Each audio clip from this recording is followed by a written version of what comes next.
제가 앞에서 그 과두 지배 체제라고 이야기한 용어에 대해서요.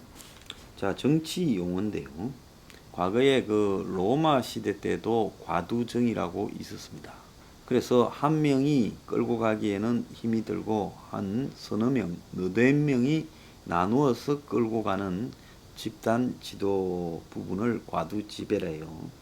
사전적 용어로는 적은 수의 지도자나 집단 따위가 독재적으로 지배를 하는 체제를 의미를 합니다. 엘리트가 과두 지배를 해 나간다라는 것은 이 몇 명이 국가를 책임지고 독재적으로 끌고 나가는 체제, 그걸 의미한다고 봐야 됩니다. 그럼 군부 과두 지배 체제라는 것은 북한의 김정은이 일가가 문제가 생기면 그걸 커버할 수 있는 엘리트 집단이라고는 군부밖에 없지요. 북한은 성군 체제를 가져왔습니다. 그래서 북한에는 권위가 있는 집단이 의회도 아니고, 북한에 무슨 형식적으로 조선 노동당이라는 게 있지만은 그게 뭔 의미가 있겠습니까? 그렇다고 북한의 행정이라는 게 따로 있겠습니까? 관료라는 게요. 거기 뭔 힘이 있겠습니까? 그러니까 북한은 힘으로 통치하는 체제이기 때문에 김정은이라는 그 일가 왕족 빼고는 그 체제를 떠받치는 것은 군부죠. 그래서 북한의 왕가가 문제가 생기면 그 왕가 대신에 힘이 있는 실제 힘을 가진 체제, 집단이 군부이기 때문에 군부가 북한을 다스립니다. 근데 군부에서 누구 한 명이 내가 권한을 다 가지고 있다고 이렇게 하는 부분을 김정은이나 김정일이나 김일성이가 용납하지 않았죠. 2인자를 절대 용납하지 않았고, 그거는 김정일이 김정은이 밑으로 내려오면서 더 심해졌어요.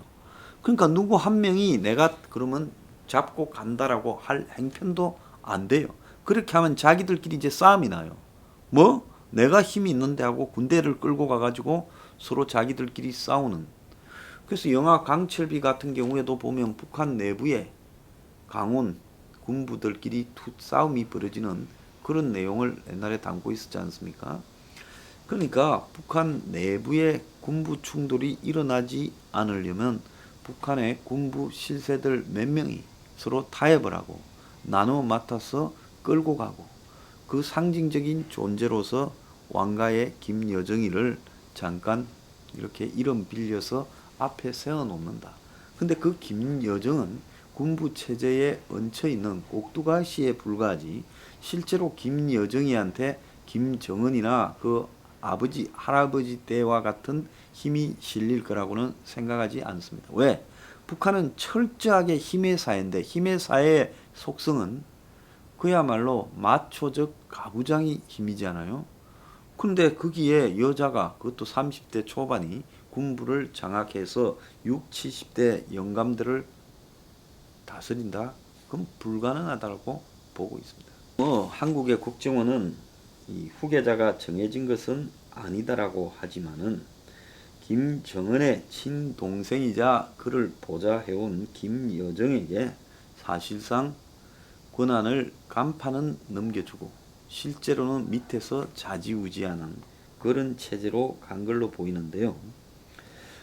그런데 김정은이의 자녀가 둘이라는 말도 있고, 그런데 진짜 몇 명인지는 알려지지 않았고, 많아도 10살이 되지 않는 한 7살, 8살쯤 되는 남자애가 하나 있을 거라고 보는 겁니다. 근데 김여정이가 32살짜리 여자인데 이 김여정을 북한에서 후계자라고 인식을 안 할 거라고 봐요. 그러면 어떻게 되느냐? 김여정은 앞에 그냥 서 있고 밑에 있는 4명이 우리가 끌고 간다. 그리고 김정은은 당분간 뒤로 물러났다가 어느 시점이 되면 이제 김정은이 죽었다라고 발표할 가능성이 있겠죠. 북한이 김정일이가 오랫동안 통치하며 한 번도 열지 않았던 노동당 대회를 내년 1월 달에 연다고 지금 예고를 해놓은 것 같아요. 그러니까 내년 1월 달까지 이렇게 한 6개월 이상 가다가 내년 1월쯤 되면 좀 안정이 됐다 싶을 때 노동당 대회에서 후계 구도를 이제 이렇게 과두 지배 체제로 한다고 명확하게 선언하지 않겠느냐.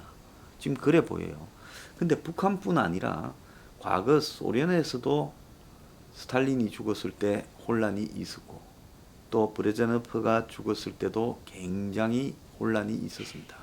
그래서 저런 체제의 속성상 가장 강력한 1인 지도자가 죽게 되거나 거리 사태가 벌어지면 내부에서 이제 고담끼리 모여가지고 의논을 해서 자기들끼리 이제 지도부를 구성하는데 굉장히 혼란스러운 상황이 연출될 수밖에 없는 일이 지속될 거라고 보여요. 이 평양에 있는 이 모든 서방 대사관이 스웨덴 대사관이 마지막으로 철수함으로써 평양에 이제 대사관 자체가 다 빠져나갔다는 이야기가 나오고 있습니다. 스웨덴 대사가 자기 트위터에 스톡홀름에서 요가를 하고 있는 장면을 올렸다는 거예요. 그래서 이제 본국으로 복귀 신고를 했다는 겁니다. 북한의 코로나가 번지면서 북한 내부에 평양에 있던 해외 공간들이 다 빠져나갔는데 공식적으로는 스웨덴 대사관이 열려있고 직원도 근무한다는 입장이지만은 사실상 북한 내에서 스웨덴 대사관도 폐쇄 상태고 모든 서방 대사관들이 업무를 중단했고 독일과 영국은 2월 5월에 문을 닫았고 그 다음에 평양에 대사관이 없는 프랑스도 협력 사무소를 3월 달에 문을 닫았다.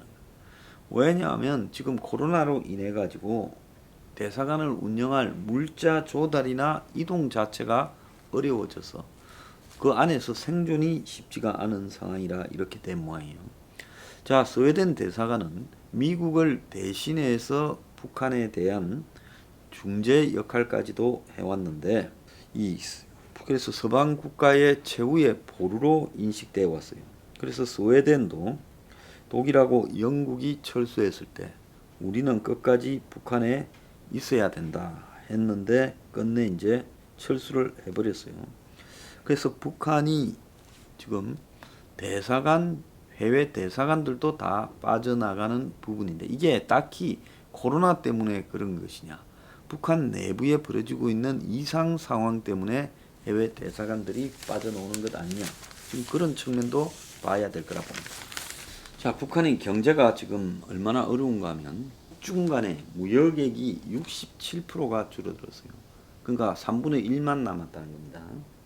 그래서 김정은이 지금 최근에 경제 전략 실패를 공식 인정했다는데 이거는 김정은이가 인정했다기보다 지금 김정은을 대신한 쪽에서 경제가 안 좋다고 해야 뭐 북한에 배급을 못하고 문제가 있는 부분을 이해를 구하지 않겠어요?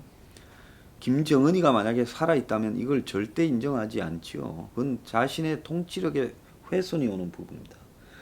김정은이 주재한 노동당 중앙위원회가 엊그제 전원 회의에서 혹독한 대내외 정세가 지속되고 예상치 않은 도전이 겹쳤는데 이에 맞게 경제 사업을 개선하지 못해 계획됐던 국가 계획 경제의 성장이 심히 미진하고 인민 생활이 뚜렷하게 향상되지 못했다 하고 실패를 인정했어요. 자, 93년에 김일성이가 고난의 행군 때 식량 떨어져서 굶어 죽게 됐을 때 인정했는데 그때는 뭐 인정 안 하면 납득시킬 방법이 없으니까 굶어 죽으니 인정한 거예요. 그 이후에 처음이라는 거예요. 그래서 인정하고 나면 통치가 어려워질 건데 인정을 했다. 이것도 김정은이 없기 때문에 그런 것 아니냐. 지금 그렇게 보여집니다. 주민들한테 김여정이 담화를 외울 정도로 학습을 시키고 있다. 이건 뭔가 하면 이제 김정은은 없다. 김여정이 말 들어라. 요렇게 해놓고 그걸 자연스럽게 북한 주민들이 받아들여야 김정은이 없다라는 걸 발표할 거 아니에요. 지금 발표했다가는 난리가 날 상황이니 발표도 못한다는 겁니다. 자, 그래서 요약하자면 중대한 유고 상태에 빠져서 자연스레 뒤로 물러가는 모양새를 지금 대외적으로 발표하는 중간 발표 단계다. 조금씩 이제 김정은이가 없다라는 것을 기정사실화 시키지 않겠느냐. 자, 그런데 한국이 지금 눈치도 없이 10월 10일 북한 방문 등을 추진하면서 트럼프를 데리고요. 임의를 붙이니까 북한 입장에서는 불가능하다는 걸 우회적으로 통보해서 공개한 것 아니냐. 자, 김정은이가 상대할 수도 없고, 그러니 김여정이나 북한의 참모들하고 만나자. 자, 그 대가로 식량이나 뭘 좀 주라. 북한에서 그런 역제안을 충분히 했을 수 있죠. 그래서 전제 이 트럼프의 10월 달에 옥토버 서프라이즈, 즉 대선을 앞두고 대북 깜짝 쇼는 그가 볼 때 끝이 났고요.